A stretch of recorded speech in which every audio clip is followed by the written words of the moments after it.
Well, it's the next day. Where are the carpet guys at?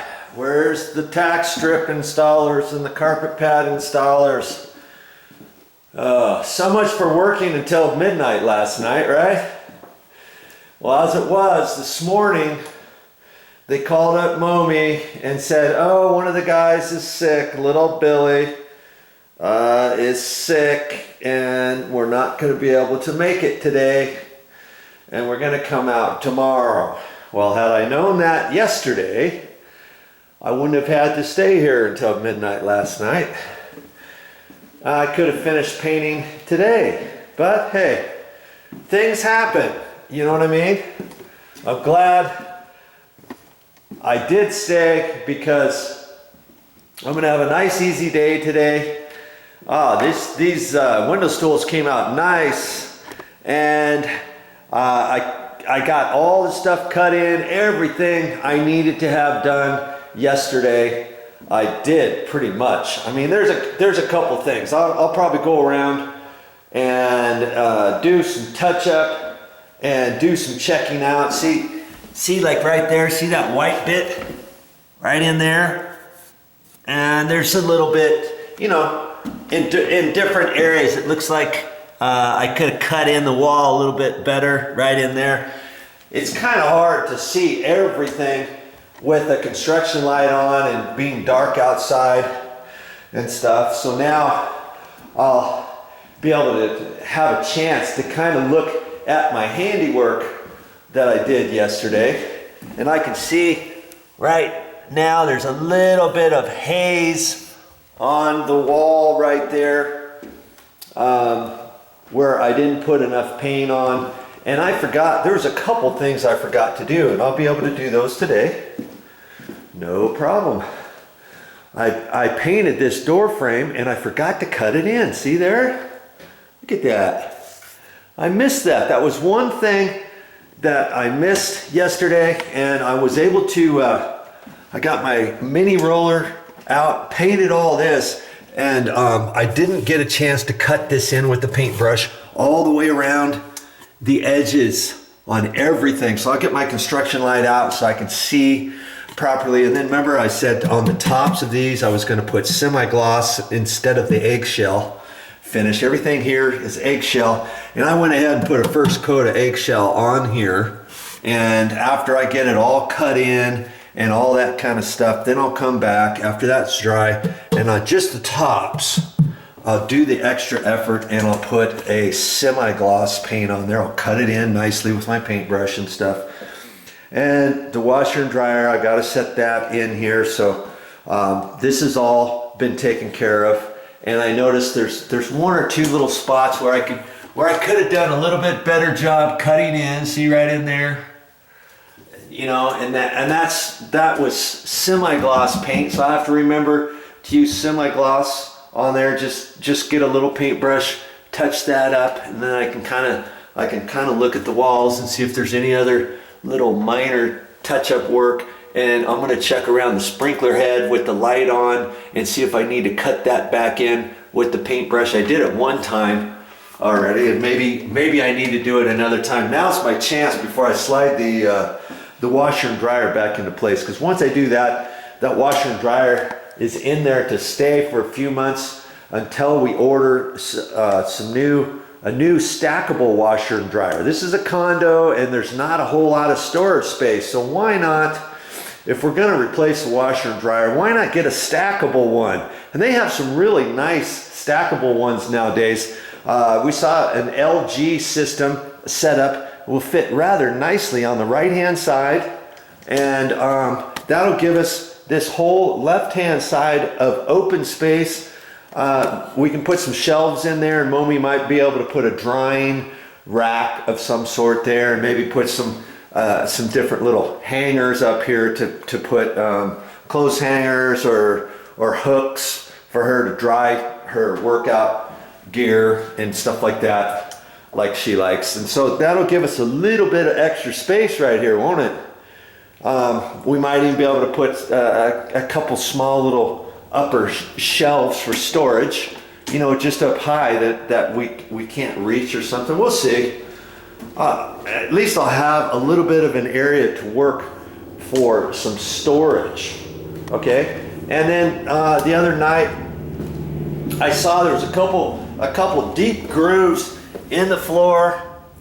See, that one's pretty deep, and there's a couple over here. Now granted, the carpet pad should cover that, should be thick enough and stuff, but hey, I've got the extra time, I've got a little bit of fix it all, and I can fix those. I ended up doing lots of patches on the floor where there were big huge gouges in the floor, and I did all kinds of stuff up here. There was a big huge gap right in here, about a 5/8 gap. The tongue and groove subfloor went off cantywampus, and the tongue wasn't even fit into the groove in here. I don't know what that was all about. So whoever laid this out didn't do a very good job right in here, and so I ended up sticking some flashing in there the other day.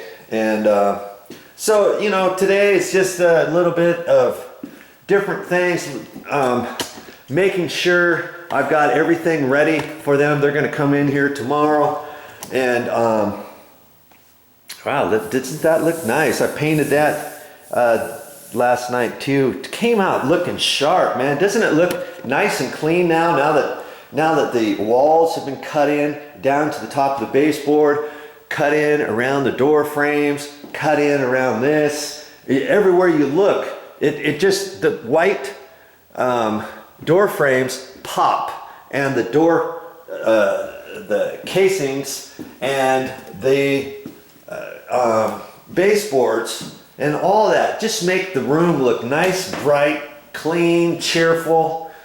It does something. It makes the other colors pop, and I like the fact that we changed the ceiling color. Remember that other color, that tan color that was on the walls? They went ahead and painted the ceilings the same color. Well, we didn't want that. We wanted it white, and it took 2 coats of paint on here to cover that properly, and it just looks so clean and airy and crisp. Makes the rooms look a little bit bigger too. You know, even though this is a guest room, it's not that big of a room, but it just looks way different. And look how nice this area turned out. You know, nice and clean, nice and airy. And I'm glad she changed her mind, and we picked a new color for the walls. This is called Double Click.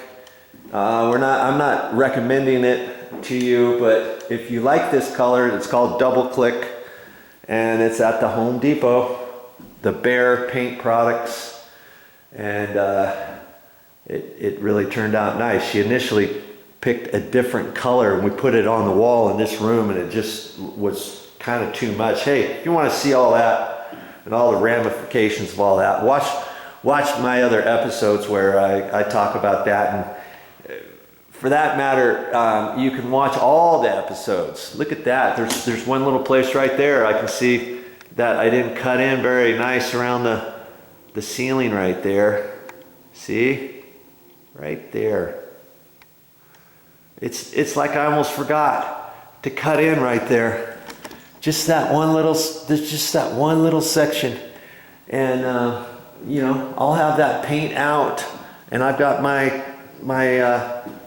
8-foot ladder out in the garage, and I'll be able to quickly fix that too. So today's just touching up, finishing up certain things where I don't have to do that over carpet after they get this carpet installed.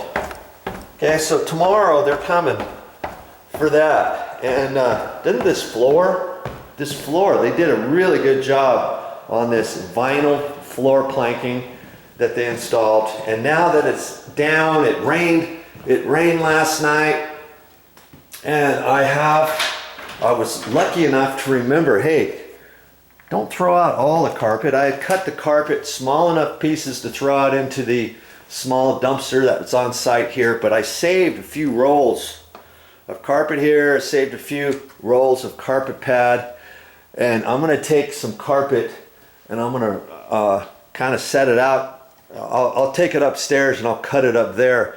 And I'm gonna make a couple floor mats. And I'll make a floor mat to, well, not to put there, just to put by the front doors.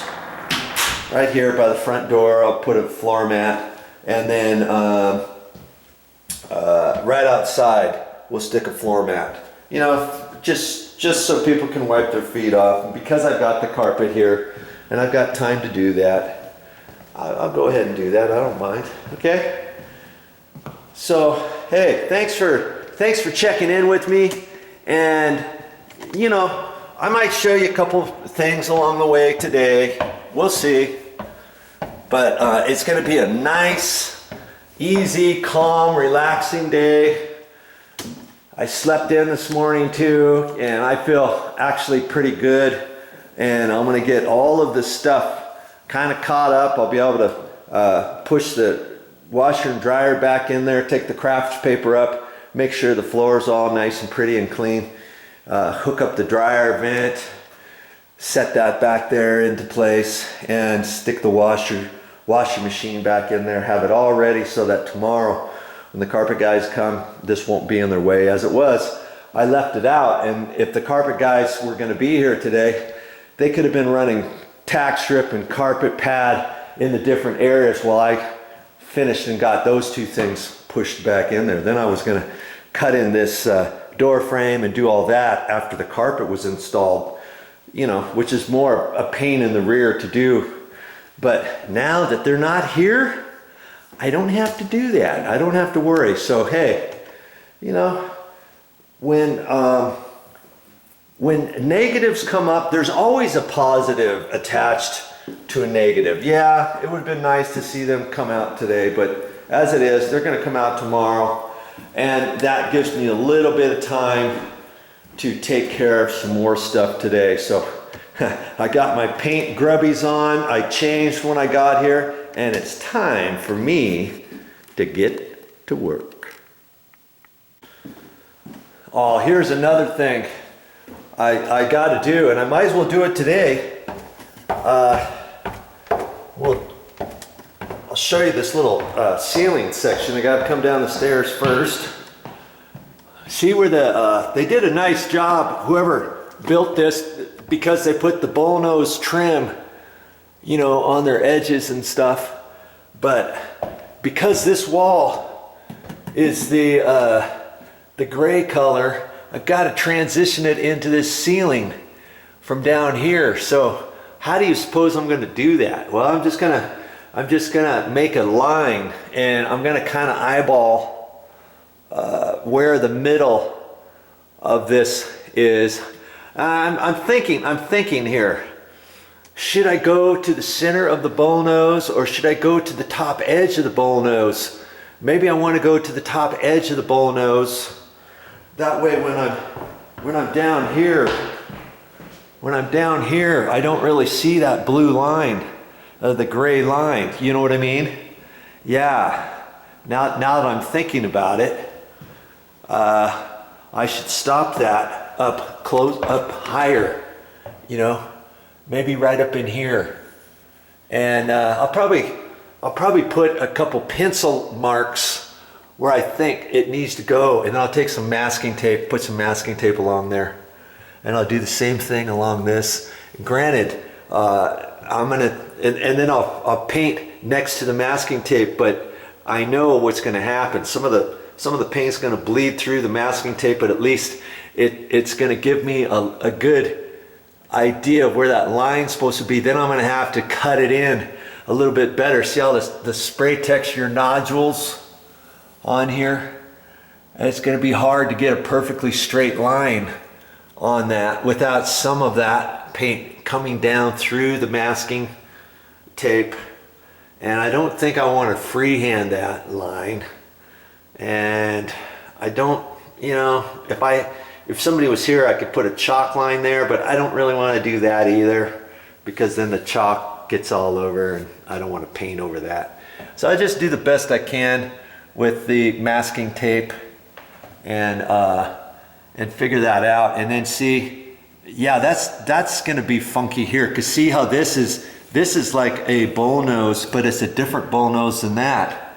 So if I keep this one up high, then that means I shouldn't paint this ceiling down to there. I should make an imaginary line up here. You see what I mean? And then I'll have to get the white paint back out to redo that, because I'll have to add some white up to a new line that's lined up with that. Yeah, I think that's what I'll do. Okay, another thing I've got to do today. Well, time to get busy.